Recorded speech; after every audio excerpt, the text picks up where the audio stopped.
महाराज देवता लोग एक जगह खड़े होकर भगवान को बुला रहे हैं, आओ दीन बंधु। भगवान ने जब देवताओं की करोड़ भरी पुकार सुनी, और जब करोड़ भरी पुकार सुनी है तो आए हैं, जवाब दिया, देवो हे देवो अब निश्चिंत रहो और तुम्हें न कोई भय होगा। ये धरती होगी रंग भूमि धरणीधर का विनय होगा।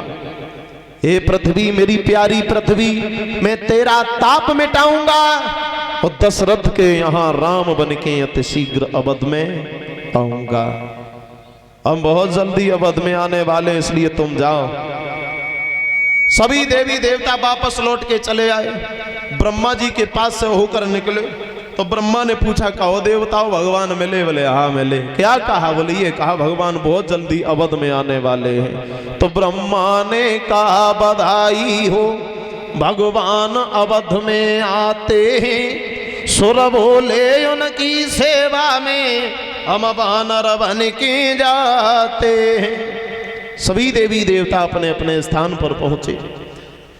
आओ इधर अवध में जो महाराज दशरथ राज्य करते हैं, जिनके घर में 3 रानियां हैं, कौशल्या, केकई, सुमित्रा, लेकिन घर में कोई बेटा नहीं है। अवध उसे कहते हैं जिस राज्य में कभी किसी की अवैध हत्या न की जाती हो, बिना कारण कभी किसी को जहां सताया न जाता हो, वो है अवध। और दशरथ उसे कहते हैं जिसने अपनी 10 इंद्रियों को अपने बस में रखा हो। बड़े अच्छे न्यायप्रिय राजा, प्रजा को पुत्र के समान वात्सल्य देने वाले, घर में कोई बेटा नहीं है, लेकिन कभी दशरथ ने अपने मन में ये विचार भी नहीं आने दिया कि मेरे कोई बेटा नहीं है। कभी सोचा भी नहीं उन्होंने, क्योंकि प्रजा को ही अपना पुत्र समझते हैं वो राजा। लेकिन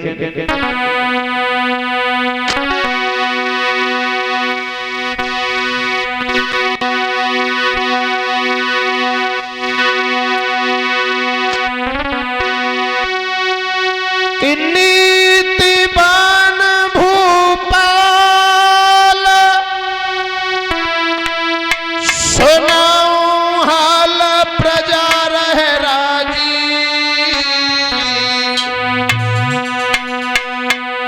और जकिया सकीरथ की ध्वजा रे स्वर्ग में भैया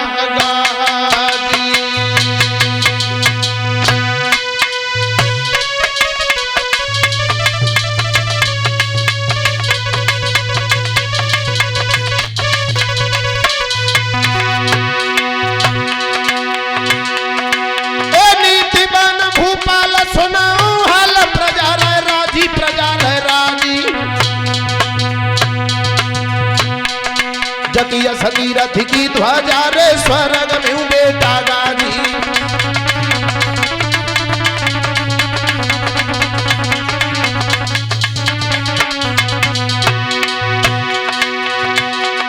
हे माया यरबनु खरब सुकी विद सर्व हतो सरनामी हतो सरनामी हतो सरनामी।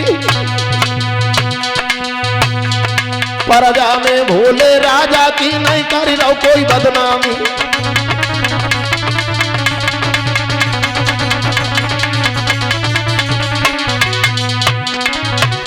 लेकिन याद रखना दादा, अरे काऊ के महल बने थे मर मर के, काऊ पर टूटी मढ़ैया ना। काऊ के नोट भरे खंजन में, काऊ पे कानी कोड़िया ना।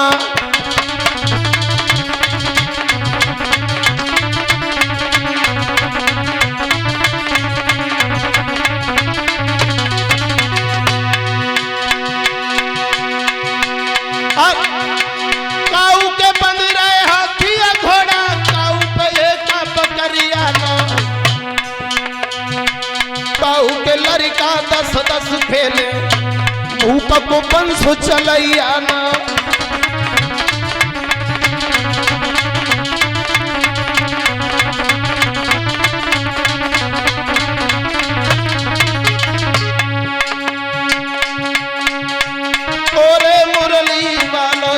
सवरिया फेरी दे जाइए, ओरे वंशी वालो श्याम कन्हैया भज के आई जाइए।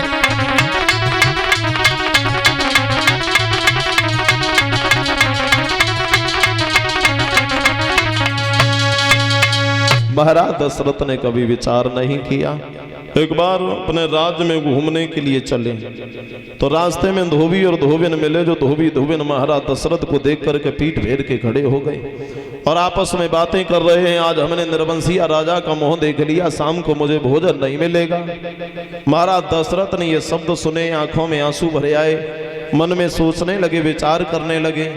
प्रजा ने जो मांगा मैंने वही दिया, प्रजा के लोगों ने जो कहा मैंने वही तो किया, लेकिन आज यही प्रजा मेरा चेहरा देखना नसीब नहीं करती है।